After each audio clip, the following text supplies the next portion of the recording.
Hi, folks. Welcome to the Prepared Homestead. This is Travis. Thank you all for stopping by to watch. Woke up early this morning. I haven't had much sleep this week. It's been a busy, rough week. Every day is nonstop. Yesterday, I felt like I was running a marathon all day long. But that's how things go. We have those weeks, right? Where it's just like, my goodness, you get halfway through the week and you don't even know what day it is. You can't even hardly remember what you've done. You just know that you haven't stopped. And that's been this week. But this morning I got up early and I was, thinking about videos, doing other things, do my reading, my morning reading and everything. And but I was thinking about, content. What am I going to talk about today? And I get to this point every so often where I struggle with, well, what to talk about, because it's not that there's nothing to talk about in the news. It's not that there's no preparedness type of ideas, well, this is how you do this to become more prepared. And it's not that I don't care or that I'm burnt out. It's that, how do I convey a message to people that, you need to get ready, bad things are happening, when I've said it a million times? I mean, it's pretty obvious bad things are happening. Do you not realize that? I mean, is there anyone within the sound of my voice that doesn't realize that all the stuff that we've been talking about for a while that was coming at us, how things were going to get worse, it's going to get worse before it gets worse. All that stuff. It's pretty much here now. Now, it's not peaked by any means, but it's happening. And the same way with, prepper skills and all this. I mean, my goodness, you should have some of these by now. You should know what's going on. You should be developing your skill set, developing your preps, all of this stuff. So I struggle sometimes because I sit here and I'm trying to figure out, can I say it in another way to wake one more person up? I don't know. I do know that things are obviously in a downward spiral. And at this point, trying to keep up with the news and keep up with what the rumors and the conspiracies and stuff, it's almost become an impossibility because things are changing constantly. It's like we're living in some kind of dream world, false reality, almost like that movie, The Truman Show, where nothing's really real anymore. And that's what it feels like. And I think that there's a purpose for that. It's to keep people in this hazy state, this unsure of what's going on, and can it be fixed, or what to do, or how to even react to it. It keeps everything in a very chaotic state, in a state of intense just confusion. And I think that's part of their point and their purpose to do this. This is what they want. Is Joe Biden alive? Is he not? Is it the real Joe Biden? Is Kamala Harris going to be the next president? Maybe it's, Mike Obama. I mean, good gracious, we have no clue. And we're constantly, held in this state of suspense while we watch on a daily basis things just fall apart. Here domestically, we're watching our economy crumble continually. We're watching prices of everything going up. We're watching Americans not being able to live the life that Americans have been able to live for a very long time. You can't hardly buy a house anymore. I mean, if you do, you're not going to be able to afford what you once was. We're able to. Groceries, my goodness. I was talking to someone just yesterday, older fella, and he was saying how, him and his wife, they don't go out to eat, anything like that, but they were out somewhere and decided they'd stop and get him an ice cream. Said they hadn't stopped and got an ice cream in forever, so they stopped, and both of them got a little small, little small sundaes, $15, he said. He said, I just couldn't believe it. I don't know how many people I've talked to here lately that's talked about how they can't even hardly afford their groceries, or if they pay for their groceries, then they have to sit here and figure out what else in their life they have to cut out. That's not a typical place for Americans, at least for most Americans that fall into that low middle class to middle class range. Even the poor, in fact, maybe even now, a lot of the poor might be doing better off if, you've got food stamps, because groceries are so high.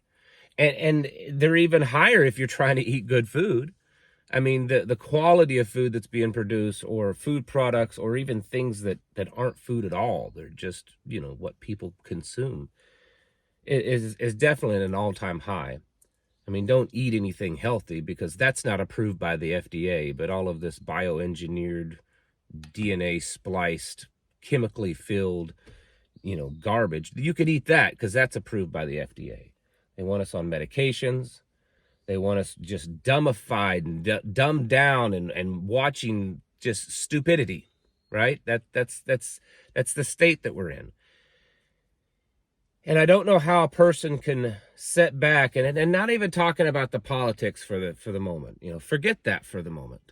Or even what's going on outside the world, outside the country, wars and all that. Just look at American society. How have we gotten here?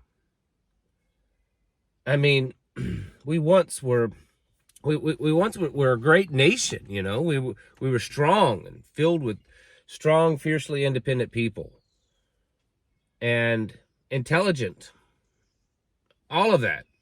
And now, well, not so much at all. Weak, afraid, dumb.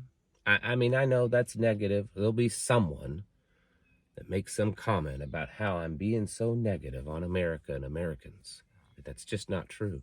But how can you see it any other way?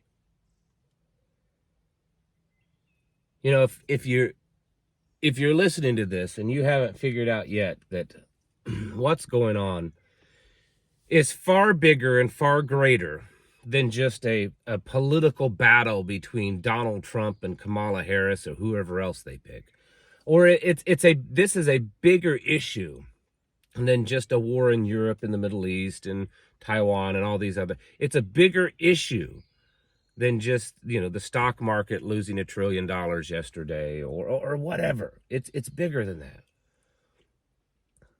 It's even bigger than the fact that we're watching our society collapse. I mean, that is what we're seeing happen, most definitely. We're watching it collapse. Somewhat slow, but we are watching it definitely collapse. But it's bigger than that.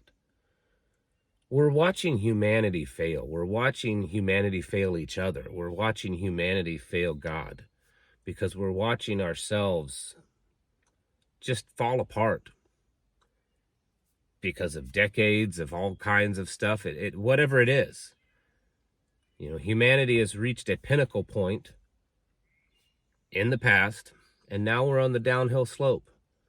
We've done that a few times, but this time, maybe one of the worst. Population is way bigger than it's ever been.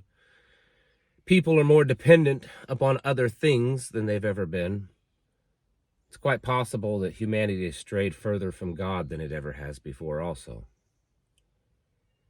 So when you start to really set back, and it takes a while. I mean, even for someone like myself that understands this and that, investigates things and reads things and is seeing it happen all the time, it still takes a bit to kind of sit back in your chair and try not to focus on any particular thing and just look at the overall picture of where we're headed. Once you start to see that, once it starts to clear up and you can actually comprehend what's going on and how bad it really is, it can become depressing. And I'm not a depressed type of person. I'm actually very positive, but it can get to that point where it's almost like, man, this is really bad. This is way worse than I ever thought it could be. When you understand that, when you see that, that's when I mean, it takes you back a little bit. But when you're fully understanding what's really going on, then you have actually a clearer view of stuff.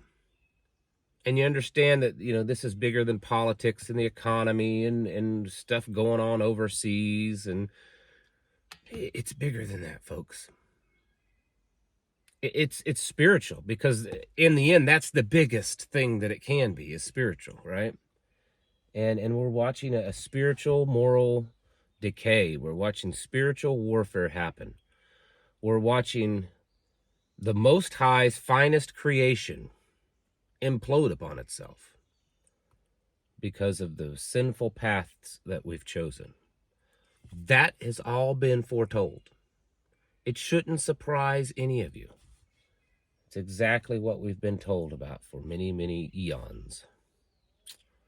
And we're finally here, which also tells us, like I say all the time, it's going to get worse, folks. So when you start to take all this in, and you understand that there's a direct connection between the spiritual, the moral, the social, and the political, all of it. It's all definitely connected. Nothing is happening all on its own. There's no rogue element of this collapse. It's all happening together, because it's all together for a purpose.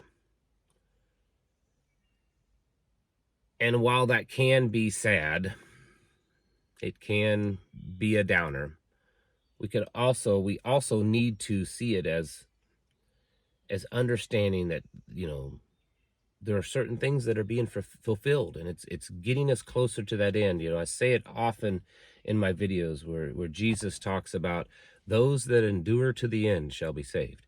We're getting close to the end, folks. That may be scary. It actually is. It should be. But it also should be very uplifting and exciting and really energizing that we're getting to that point.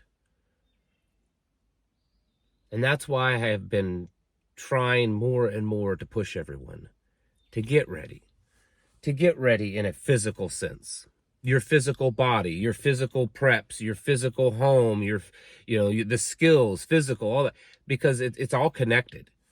And you need to have that. You can't just, I'm just going to sit here in my easy chair and just wait for it to all happen. No, you need to physically get ready. Spiritually, you have to be ready spiritually. I mean, that should just be obvious, right? You need to be on your knees in prayer. You need to be seeking God and reading his scriptures, and then you need to be spreading that to others. And we need to be seeking the most righteous path that we can take in our life, and stop what believers have done for decades now, of making compromises and watering things down, diluting down the gospel. Well, we can tolerate this. This is okay. Well, we got to love people. We just got to accept them. We got to stop that. We also need to be preparing mentally. Because as much as the physical stuff hurts immediately and is tough and we see it and it's obvious, the mental stuff, that's where they're going to get you. They're going to get you on the psychological side of things. They're experts at it. Satan is an expert deceiver. And you better be ready mentally for what we're going to be facing. I know it's depressing, it's sad, there's no way I can survive this. I'm not ready for this. I messed up. I should have been preparing decades ago. I get it. But we can all make it.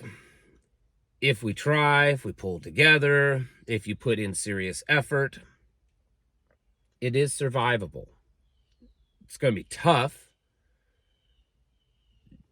Yeshua never told us it was going to be easy. In fact, he tells us the opposite. He warns us how tough it's going to be. But we can make it to the end. We can survive.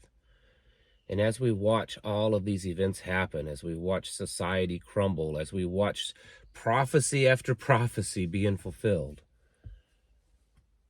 we have to remember that we have a goal. then it's not just to survive, it's to make it to the end. And to get to that goal, we have to actively be getting ready. We have to be pushing ourselves. We have to be keeping focus and being active, moving towards that point of whatever kind of preparedness it is that you are working on, and not giving up, because the world isn't giving up. Satan's not giving up. The evilness in this world isn't giving up. So you better not give up either. Stick with it, be tough, push through. Life's hard, but what are you going to do about it? Folks, it's time to get your houses in order and prepare yourselves mentally, physically, and spiritually. Thanks for watching. Catch you in the next video.